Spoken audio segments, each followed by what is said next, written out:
Self regulation का मतलब self control या सेल्फ रेगुलेशन, जो मैंने पहले कहा था ना कि अपनी भावनाओं को नियंत्रित करने की क्षमता। सेल्फ रेगुलेशन के दो मतलब हो सकते हैं।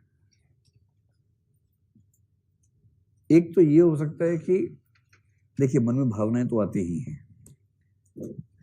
एक तो है कि किसी भावना को व्यक्त करना है या नहीं करना है, व्यक्त करना है या नहीं, एक तो ये। और यदि किसी भावना को व्यक्त करना ही है तो उसकी इंटेंसिटी, उसकी तीव्रता, अभिव्यक्ति की तीव्रता क्या होनी चाहिए। अगर आपने इसे साध लिया तो आपको एक सफल व्यक्ति होने से कोई रोक नहीं पाएगा, आप भी नहीं रोक पाएंगे खुद को उसके बाद। तो अगर आपने इस चीज को साध लिया तो व्यक्त करना है या नहीं, और व्यक्त करना है तो उसकी अभिव्यक्ति की तीव्रता कितनी होगी। व्यक्त करना है या नहीं का मतलब ये हुआ कि ऐसी सिचुएशंस तो जीवन में कई बार आई जाती है ना कि आपके मन में एक भाव आ रहा है पर आपको लगता है कि व्यक्त करना ठीक नहीं होगा। जैसे पेरेंट्स के सामने कई बार होता है, पेरेंट्स कभी कभी खराब तरीके से डांट भी देते ही होंगे आप लोगों को, और आपको ये भी लगता होगा कि इस उम्र में ऐसी डांट सुनना तो ठीक नहीं है। मन में खूब विरोध का भाव आता होगा, पर आपको उसी समय लगता होगा कि नहीं, कोई बात नहीं, वो जिस उम्र में है, जिस टेम्परामेंट में है, उनका कहना बुरा नहीं मानना चाहिए। या सीधे सीधे उपयोगितावादी भाव कि चेक यहीं से आता है हर महीने, ये मेरे पेटीएम फादर हैं। तो एटीएम फादर बोलते थे, आजकल एक कंसेप्ट है एटीएम फादर। वो फादर जिससे इमोशंस नहीं मिलेंगे, टाइम नहीं मिलेगा, बच्चे बाप में कोई रिलेशन नहीं है सिवाय एटीएम के, कि जब जब बच्चे को पैसे की जरूरत है बाप पैसे की सप्लाई करता रहेगा, ये संबंध है एटीएम फादर। तो हमने रोक लिया अपने गुस्से को, इमोशंस को।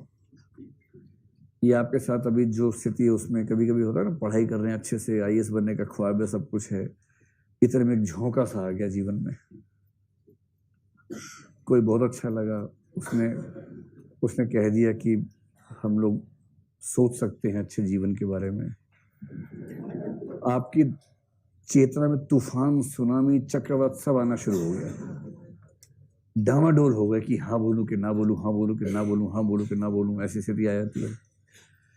और फिर कुछ दिनों के बाद चीजें स्थिर हो गई, आपने जी कड़ा करके मना कर दिया कि ना भाई ना, आईएएस के सामने कुछ नहीं, हम तो आईएएस बनने आए हैं, ये सब तो माया का प्रकोप है, इस सब से हम बचना जानते हैं। इसको बोलते हैं अपने भावनाओं को रेगुलेट करना। और आपने पूरा जी कठोर करके खुद से हिंसा करके कह दिया कि तुम्हें मैं बोलूंगा, हाँ मुंह देखा अपना तुमने, अरे मुंह मत दिखाओ, यहाँ पर मैं सिंगल द्वीप का रहने वाला हूं, तुम क्या खुद को समझते हो। तो ऐसी कुछ बात बोल के मतलब कि आप टाल दीजिए उसको। कुछ बच्चे समझिए कोड वर्ड को, बाकी कोड वर्ड को नहीं समझ। सिंगल द्वीप के बारे में ख्याति है, श्रीलंका मतलब सिंगल द्वीप के बारे में ख्याति है कि वहां के लोग सबसे सुंदर होते हैं, एक जमाने में ऐसी ख्याति थी, तो इस कंटेक्स्ट में कह रहे हैं। चलिए, फिर अगर अभिव्यक्त करना ही है तो उसकी तीव्रता कितनी हो। कभी कभी ऐसा होता है कि आपको व्यक्त करना ही होता है, पर अभिव्यक्ति कैसी हो। अगर कई बार होता है ना कि आपने बोलना शुरू किया फिर फट पड़े अचानक, और एक बार गलत अभिव्यक्ति हो गई तो मान के चलिए कि जीवन भर उसका जो रीइंस्टेट करने वाली स्थिति इमोशंस की बन नहीं पाती है। गांठ, समझ रहे ना, तो अगर गांठ पड़ जाएगी तो संबंधों को ठीक होने में मतलब बड़ा वक्त लगता है, अगर ठीक हो पाए तो, वरना ठीक होंगे ही नहीं। इसलिए एक बात ठीक से समझ लीजिए, आप लोग अब जीवन के जिस दौर में है ना, जब भी झगड़ा हो किसी के साथ, माँ हो, पापा हो, भाई हो, बहन हो या वो हो, मैं आपको एक सीरियस सलाह दे रहा हूँ। सीरियस सलाह ये है कि अगर कभी ऐसी स्थिति आ जाए ना कि आप अपने किसी व्यक्ति से जो जिसके साथ अच्छे संबंध रहे आपके, कोई नाराजगी हो गई, झगड़ा हो गया, बात कर रहे हैं, पहली बात तो कितना भी बुरा संबंध हो जाए वो सच मत बोलिएगा जो आपने बहुत दिनों से संभाल के रखा हुआ है, ठीक है। और किसी वर्तमान झगड़े में अतीत को लेके मत आइएगा। संबंधों के बिगड़ने की सबसे बड़ी वजह है अतीत का हावी होना, और अतीत में दोनों पक्षों से गलतियां हुई ही होती हैं। ऐसा थोड़ा ना कि एक से हुई है, कुछ गलतियां आपने की होंगी, कुछ उसने की होंगी, और वो नासमझी में ही की होंगी ज्यादा गलतियां। अब नासमझी में की गई किसी गलती को एक इमोशनल मोमेंट में आप उठा के ले आए, उसका जो घाव है ना, उस घाव की भरपाई फिर है नहीं, जीवन भर भरपाई नहीं है। इसलिए जो संबंध दुनिया में टूटते हैं उसमें सबसे बड़ा फैक्टर होता है अतीत का हावी होना, कि तू तो पहले ही ऐसी थी, और तू तो पहले ही ऐसा था। और दूसरा, जब वो से बात चल रही हो, उसके परिवार पे हमला मत कीजिएगा कभी, ना इधर से उधर, ना उधर से इधर।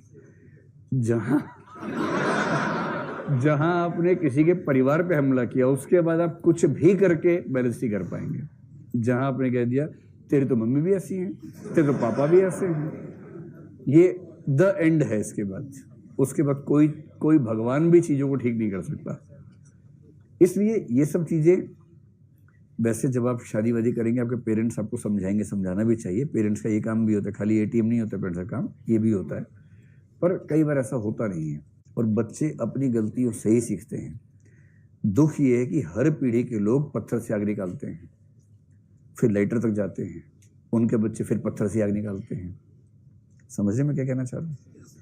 इमोशनल मैच्योरिटी से दुनिया के बहुत सारे झगड़े खत्म हो सकते हैं, लेकिन उसकी ट्रेनिंग हमारे सिस्टम में तो नहीं के बराबर है। अमेरिका में गोल्डमैन ने बड़ा कमाल किया है। अमेरिकी सरकार इसको इतना सम्मान देती है, इसलिए अमेरिकन जो आर्मी है, एयरफोर्स है, उसके सिलेक्शन आमतौर पे आजकल इससे संस्था के द्वारा करवाए जाते हैं, मतलब उसकी रिकमेंडेशंस दी जाती हैं। इतना महत्व है इसका बाहर, क्योंकि इमोशनल मैच्योरिटी अगर है तो कितनी चीजें ठीक हो जाएंगी, इसकी कोई हिसाब नहीं है। और वो इसलिए ये बात कह रहे हैं।